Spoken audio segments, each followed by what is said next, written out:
শ্রদ্ধেয় ভক্তমণ্ডলী ও ভক্তিমতী মা বোনেরা, আমি কীর্তনিয়া সুজাতা মণ্ডল। আমি আমার পিতামাতার আশীর্বাদ এবং আমার গুরুদেব শ্রদ্ধেয় মনোজ চ্যাটার্জির আশীর্বাদ এবং আমার পরম প্রিয় দাদু ঠাকুমা, যাদের অনুপ্রেরণায় আমার এই কীর্তন জগতে আসা, তাদের আশীর্বাদ মাথায় নিয়ে এবং সর্বোপরি আপনাদের মতো উপস্থিত ভক্ত, সাধু, গুরু, বৈষ্ণব, ব্রাহ্মণ মণ্ডলীর আশীর্বাদ মাথায় নিয়ে কিছু কৃষ্ণ কথা ও হরি কথা পরিবেশন করব বলে আপনাদের সামনে উপনীত হয়েছি। মানুষের সম্মান দিলে সে সম্মান ঈশ্বরে মিলে, এ কথা সর্বশাস্ত্রে গায়। কবি চণ্ডীদাস যিনি আমাদের শিখিয়েছেন, তিনি সবার ওপরে মানুষ সত্য, তাহার ওপরে নাই। আকাশের শোভা চাঁদ, চাঁদের শোভা তারা, আকাশের শোভা চাঁদ, চাঁদের শোভা তারা, আর বৃন্দাবনে কৃষ্ণ শোভা, নদিয়ার শোভা গোড়া। ফুলের শোভা সুগন্ধ, সুগন্ধের শোভা অলি, ফুলের শোভা সুগন্ধ, সুগন্ধের শোভা অলি। আর আমার এই হরিবাসরের শোভা আপনাদের মতো উপস্থিত ভক্ত মণ্ডলী। তাই আজ কীর্তন গান শুরু করার পূর্বে যিনি সংকীর্তনের পিতা, সেই গৌর সুন্দরকে আমরা আহ্বান করব। চলুন একসাথে মিলে আমরা গৌর নিতাইকে এই হরিবাসরে আহ্বান করি। কিভাবে? গৌরে লোরে এই সোনার নদিয়া, ওলোর ধ্বনি, হরির ধ্বনি, শব্দ শোনা যায় আমাদের গৌরে লোরে। গৌরী লোরে সোনার নদিয়ায়, ওলোর ধ্বনি, হরির ধ্বনি, শব্দ শোনা যায় আমাদের গৌরে লোরে।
শোনা যায় আমাদের বলে লোরে উলুধ্বনি হরির ধ্বনি শব্দ শোনা যায় আমাদের বলে লোরে উলুধ্বনি হরির ধ্বনি শব্দ শোনা যায় আমাদের বলে এতক্ষণ আমরা ছিলাম গৌড়চন্দ্রিকায়।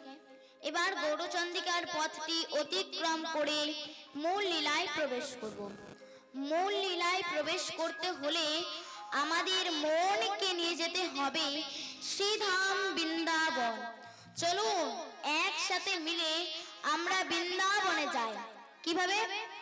চলো মন বৃন্দাবন কি ধাম,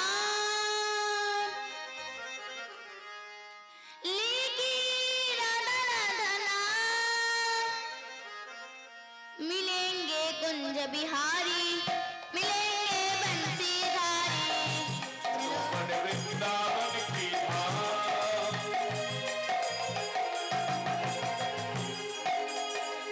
चलो मन वृंदावन की धाम रट जाए राधा राधा नाम मिलेंगे कुंज बिहारी मिलेंगे बंसीधारी मिलेंगे कुंज बिहारी मिलेंगे बंसीधारी चलो मन वृंदावन की धाम, लेके राधा राधा नाम, मिलेंगे कुंज बिहारी, मिलेंगे बंसीधारी।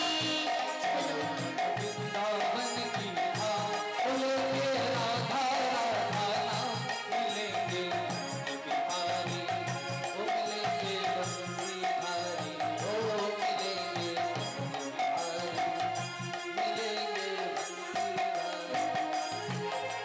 सब धामों से प्यारे वृंदावन धाम है, सबसे मीठो मधुर से राधा नाम है। श्रद्धाओं से प्यार वृंदावन धाम है सबसे मीठो मधुर श्री राधा नाम है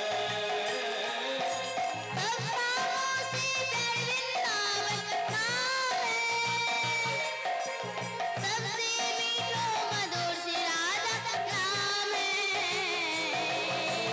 सौदाओं से प्यारा वृंदावन धाम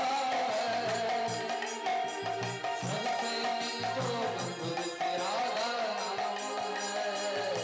चलो मन वृंदावन की धाम, लेके राधा राधा नाम, मिलेंगे कुंज बिहारी, मिलेंगे बंसीधारी। चलो मन वृंदावन की धाम देखी राधा राधा नाम मिलेंगे कुंज बिहारी मिलेंगे राधा प्यारी ओ मिलेंगे कुंज बिहारी मिलेंगे राधा प्यारी हर सुबह जमुना में नहाएंगे, राधे राधे राधे बोल गाएंगे। हर सुबह हर सुबह हर सुबह सुबह यमुना में नहाएंगे राधे राधे राधे बोल गाएंगे हर सुबह जमुना में नहाएंगे, राधे राधे राधे बोल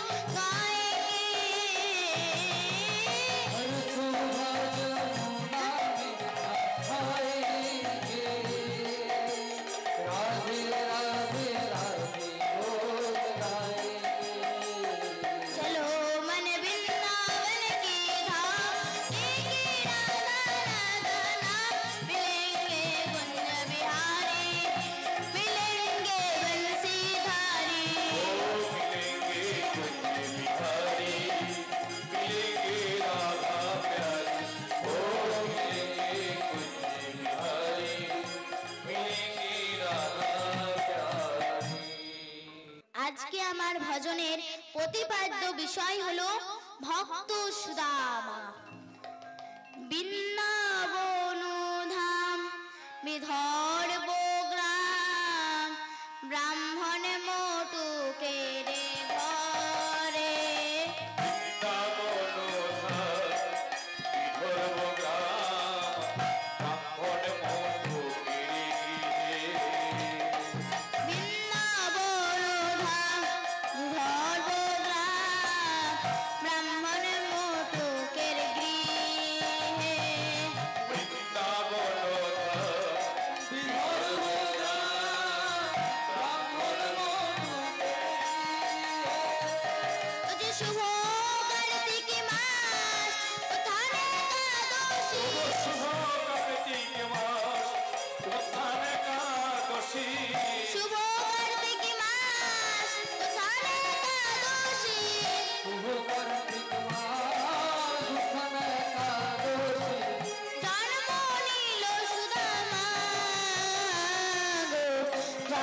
ভক্তমণ্ডলী, এবার আমাদের জানতে হবে যে তেতার ভরত কি করে সুদামা হলো। আপনারা রামায়ণে শুনেছেন অযোধ্যার রাজা ছিলেন দশরথ। দশরথের প্রধান স্ত্রী ছিল তিনটি। বড় স্ত্রী রামের মা কৌশল্যা, মেজ স্ত্রী ভরতের মা কৈকেয়ী এবং ছোট স্ত্রী লক্ষণ ও শত্রুঘ্নের মা সুমিত্রা। এই তিনটি স্ত্রীর মধ্যে মহারাজ দশরথ বড় স্ত্রী কৌশল্যাকে তিনি বেশি বিশ্বাস করতেন এবং ছোট স্ত্রী সুমিত্রাকে তিনি বেশি ভালোবাসতেন। দেখতেও ছিল সুন্দর এবং বয়সটিও কম। তাই একদিন মহারাজ দশরথ যুদ্ধক্ষেত্রে গিয়ে তার এই দুটো আঙুলে আঘাত পায়। সেই আঘাতটা বাড়তে বাড়তে গলে পচে কিমিকিটে পরিপূর্ণ হয়ে গেল। অনেক ডাক্তার কবিরাজ হাকিম এলেন আর একে একে দেখে চলে গেলেন, কেউ ভালো করতে পারল না। এবার মহারাজ দশরথ মনে মনে চিন্তা করলেন যে এই আঘাতটা হয়তো আমার আর ভালো হবে না, এবার আমার মৃত্যু নিশ্চিত। এমন সময় এক অনামী কবিরাজ এসে পড়ে বলছে, মহারাজ আপনার হাতের ক্ষতটা আমি ভালো করে দিতে পারি যদি আপনি আমার কথা মতো চলেন। আপনার যে তিনটি স্ত্রী আছে, রামের মা কৌশল্যা, ভরতের মা কৈকেয়ী এবং লক্ষণ ও শত্রুঘ্নের মা সুমিত্রা, এই তিনটি স্ত্রীর মধ্যে যে কেউ একজন যদি মুখ দিয়ে পুজ রক্ত টেনে টেনে পরিষ্কার করে দিতে পারে তাহলে আপনি ভালো হয়ে যাবেন। এবার মহারাজ দশরথ তো আশার আলো দেখলেন, মনে মনে চিন্তা করলেন আমার তিনটি স্ত্রী তো অপরূপ, যাকে বলবো সেই করবে। কৈকেয়ীকে না হয় বাদ দিলাম, সুমিত্রা আর কৌশল্যা তো করবেই। তাই মহারাজ দশরথ যাকে বেশি ভালোবাসতেন তার কাছে যাচ্ছে। দেখুন মা, একটা স্বামী তার স্ত্রীকে কতটা ভালোবাসে আর একটা স্ত্রী তার স্বামীকে কতটা ভালোবাসে সেটা সুখের দিনে বোঝা যায় না, পরীক্ষাটা হয় দুঃখের দিনে, রোগ ব্যাধি ও যন্ত্রণার দিনে। তাই সে সুমিত্রার কাছে যাচ্ছে, বলে সুমিত্রা, সুমিত্রা, কবিরাজ কি বলে গেছেন শুনেছো? যদি তুমি মুখ দিয়ে পুজ রক্ত টেনে টেনে ভালো করতে পারো তাহলে আমি ভালো হয়ে যাব। এবার সুমিত্রা চুপ করে গেল। মহারাজ ভাবছেন এই বুঝি হ্যাঁ বলবে, এই বুঝি হ্যাঁ বলবে। এবার যাকে বেশি ভালোবাসতো তার উত্তরটা দেখুন, বলে স্বামী তুমি কত দামি, তুমি আমার জীবন, তুমি আমার মরণ, তুমি আমার শয়ন, তুমি আমার স্বপন। মহারাজ বলছে অত আবৃত্তি শোনার আমার সময় নেই, মৃত্যু দৌড় গড়ায়, পারবে? সুমিত্রা বলছে স্বামী আমি আপনার জন্য জীবন দিয়ে দেব, কিন্তু ছি ওই ঘৃণ্য কাজ করতে আমি পারবো না। এরই নাম ভালোবাসা, এরই নাম ভালোবাসা। এবার সুমিত্রা যখন পারল না, মহারাজ কার কাছে গেলেন? যাকে রামায়ণে আমরা মাথার ওপর করে রেখেছি, সেই রামের মা কৌশল্যার কাছে। বলছে কৌশল্যা, কৌশল্যা, কবিরাজ কি বলে গেছেন শুনেছো? যদি তুমি মুখ দিয়ে পুজ রক্ত টেনে টেনে পরিষ্কার করতে পারো তাহলে আমি ভালো হয়ে যাব। এবার কৌশল্যা বলছে স্বামী আমার দেখেই যে ভিতরটা কি হচ্ছে না, আমি পারবো না। এই হচ্ছে আমার সংসার, এই হচ্ছে আমার সংসার।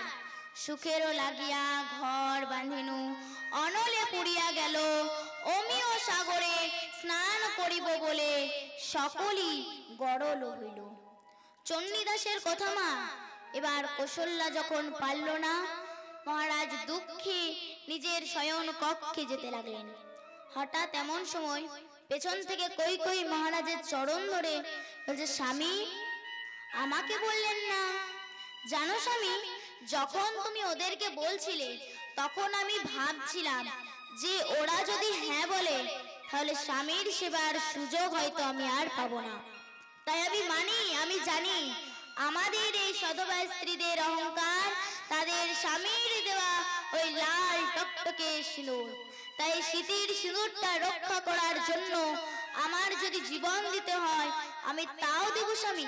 সামান্য এই রক্ত পরিষ্কার করতে পারবো না, আমি করব স্বামী, আমি এক্ষুনি করব, আজ থেকে করব। তাই কত আদর করে যত্ন করে মুখ দিয়ে পুজ রক্ত টেনে টেনে ভালো করে দিল মা। কৈকেয়ী মহারাজ দশরথকে ভালো করে দিল। এবার কৈকেয়ী যখন মহারাজ দশরথকে ভালো করে দিল না মা, ছলো ছলো নয়নে কৈকেয়ীকে বুকে জড়িয়ে বলতে লাগলো, কই কই গো, তোমাকে কখনো ভালোবাসিনি, কখনো তোমার সাথে দুটো ভালো করে কথা বলিনি, কখনো তোমার বদন পানে চাইনি, শুধু কেবলই তোমাকে বিরক্তই করেছি। তবু তুমি আমায় এত ভালোবাসো, এত, তাই আমি সমাজকে জানানোর জন্য, সংসারকে জানানোর জন্য আজ আমি তোমাকে দুটো মনের মতো বর দিতে চাই। বলো তুমি কি বর চাও, তাও যদি আমার জীবনটা চাও আমি তাও দেব। বলে, স্বামী আপনি বেঁচেছেন, আমার স্মৃতির সিঁদুর বেঁচেছে, আর আমি কি চাই? কিচ্ছু চাই না, কিচ্ছু না। তবে হ্যাঁ, যখন আদর করে বলছো, কোনোদিন যদি প্রয়োজন হয় বলতে হবে না, আমি চেয়ে নেব। এই এত বড় রামায়ণে এই জায়গাটায় একটা ফাঁকা রয়ে গেল মা, যে জায়গাটা দিয়ে পাপ প্রবেশ করলো। এবার মহারাজ দশরথের বয়স হয়েছে, সে আর রাজত্ব সামলাতে পারছেন না। স্থির করলেন কাল সকালে বড় ছেলে রাম অযোধ্যার রাজা হবে। চারিদিকে ঢেলা পিটিয়ে দিতে বলল, কাল রাম রাজা হবে, কাল রাম রাজা হবে। এই কথাটা কিন্তু কৈকেয়ীর কানেও গেল মা। কৈকেয়ীর একটা দাসী ছিল, কি নাম? না মন্থরা। এই মন্থরাটা কে জানেন মা? কৈকেয়ী যখন এই বাড়িতে এসেছিল তখন তার পিতা বলেছিল, কৈকেয়ীকে আমি পাঠাতে পারি, তার সাথে একটা দাসীও যাবে।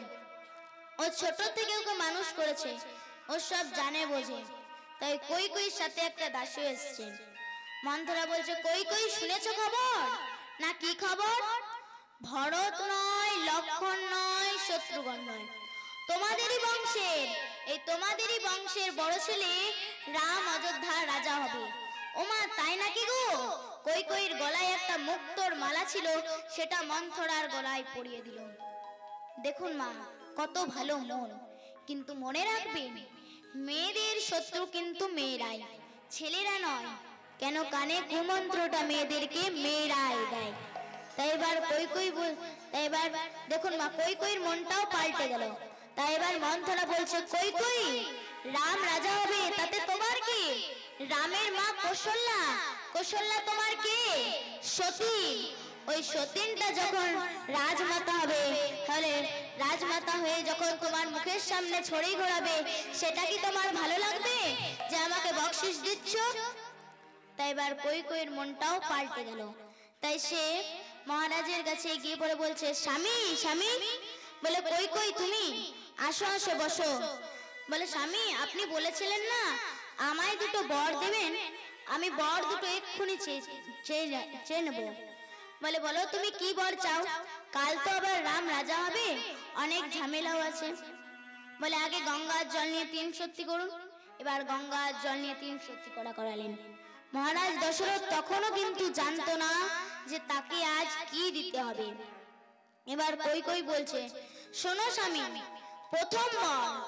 প্রথম বরে চাইবো আমার ছেলে ভরত অযোধ্যার রাজা হবে, আর দ্বিতীয় বরে চাইবো রাম 14 বৎসরের জন্য বনবাসে যাবে। তখন এবার মহারাজ দশরথ থরথর করে কাঁপতে লাগলো, আর কৈকেয়ীর চরণ ধরে বলতে লাগলো, না বলো না, বলো না,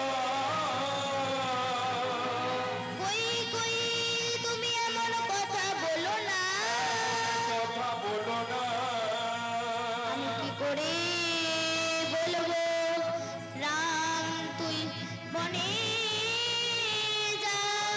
জীবনে যা।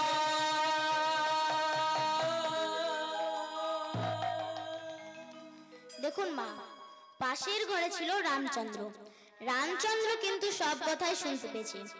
এসে বলছে, পিতা তুমি কাঁদছো পিতা? ভরত তো তোমারই ছেলে পিতা, আমার তো প্রাণের ভাই। ভরত রাজা হবে, তাতে ক্ষতি কি? আর আমি বনে যাচ্ছি, তাই তুমি দুঃখ পাচ্ছ পিতা? দুঃখ পেও না পিতা, পিতৃসত্য পালন করা তো আমার কর্তব্য। তাই রাম যাচ্ছে বনে, সীতা যাচ্ছে শনে, আর আদরের ভাই লক্ষ্মণ যাচ্ছে তার শনে। এবার মহারাজ দশরথ বলছে, খোকা তুই তো 14 বৎসরের জন্য বনবাসে চলে যাবি, তা যাবার সময় আমার একটা কাজ করে দিয়ে যাবি। বলে কি কাজ? না ওই বনে থাকতে থাকতে যদি কখনো শুনেছিস যে তোর এই বৃদ্ধ পিতা মারা গেছে, তাহলে আমার একটা কাজ করে দিবি। বলে কি কাজ? না ওই বনে আমাকে পিণ্ড দিয়ে দিবি। ওই বনে পিণ্ড দিয়ে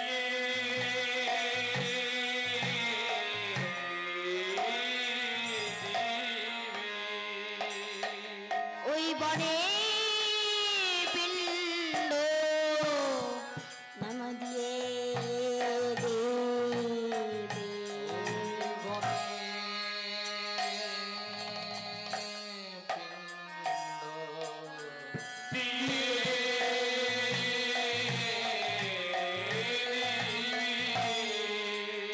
যখনই শুনবি আমি আর বেঁচে নাই, অতি বনে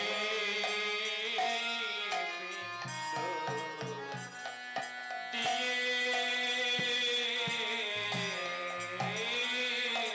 দিয়ে দিবি।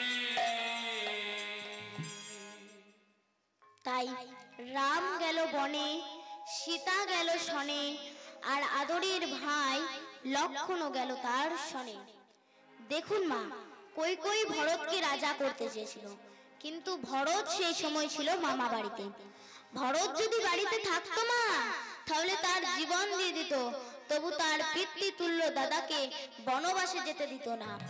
তাই সে মামা বাড়ি থেকে বাড়িতে এসে তার মাকে ভর্ৎসনা করে বলতে লাগলো, মা তুমি আমার দাদাকে বনবাসে পাঠিয়ে দিলে। আমি তো চাইনি মা রাজা হতে, আমি চেয়েছিলাম আমার দাদা হবে রাজা আর আমি করব তার চরণ সেবা পূজা।